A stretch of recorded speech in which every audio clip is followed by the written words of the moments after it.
And today we're going to be talking about sedimentary rocks. Follow me inside. I'm going to park this. Okay guys, so we're going to be talking about sedimentary rocks today. So you should take out page 7 of your Earth Science reference table. And on page 7 at the top talks about sedimentary rocks, and they're broken into kind of like 2 categories. So first category is clastic. And clastic means that it is fragmental. You see that? It says fragmental. So it's made of fragments. So these rocks are made of pebbles, sand, silt, and clay. So here's some pebbles smushed together. They've been compacted and cemented together. And so when we have pebbles that are cemented together like this, wrong side, we get this rock right here, conglomerate. Okay. The next one we can look at is sandstone. Sandstone is clastic. It looks like sand, compacted and cemented together. So here's sandstone, sand, compacted and cemented together. We also have shale. Shale comes from clay, so that's at the bottom of the clastic sedimentary rocks.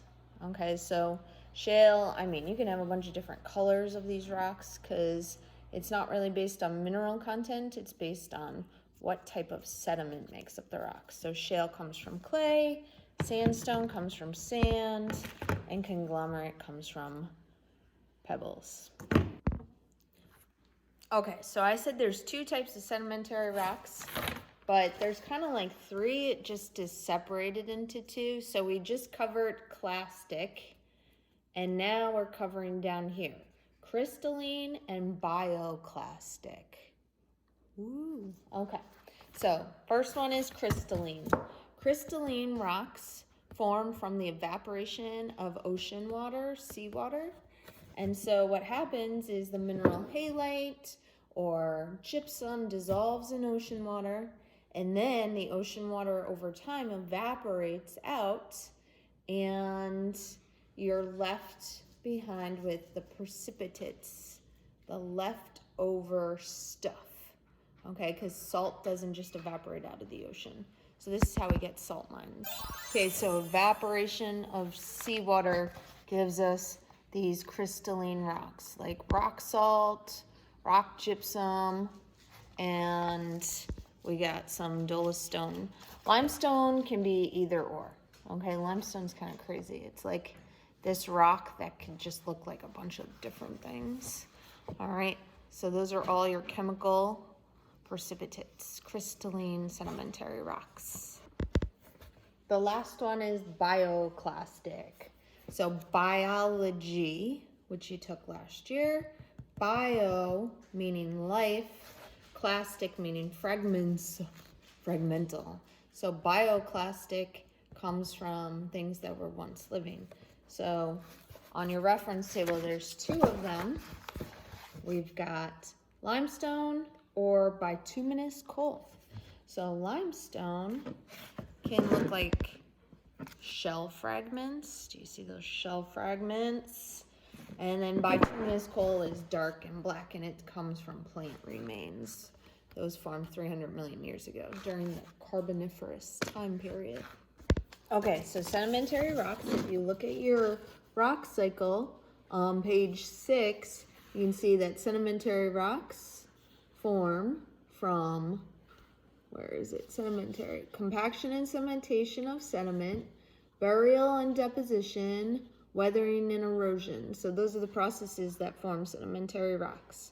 Okay, and you know that all rocks can create sediment once they're broken down and weathered.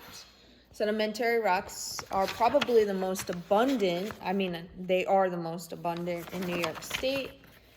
And if you look at page 3 in your Earth Science reference table, you'll see that sedimentary rocks make up most of New York State. You can see that down here, okay? We live underneath a lot of sedimentary rock here in Albany. So if you look, Albany,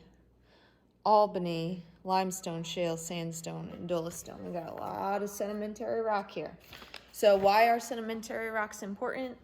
Because they contain fossils, but they also show us past environments.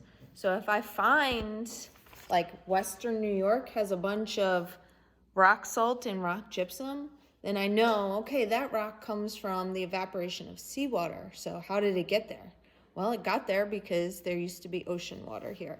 And we find rock salt and rock gypsum on the planet Mars. Cool. That means there might have been seawater there. Okay, how did it get there? If we find different types of environments. Sedimentary rocks also tell us about past environments. So if I were to find pebbles, then I know I was closer to shore. Whereas if I find shale, I know I'm further out from shore. Sedimentary rocks are also deposited in nice horizontal layers. So they tell us how old rock is. So some rock is older than others. So stuff at the bottom is old as compared to the stuff at the top being younger. And you see that it says young? So sedimentary rocks help us date things geologically, relatively speaking. So that's it for sedimentary rocks today. There's 5 questions on problematic. Do your best on them, and I'll see you tomorrow.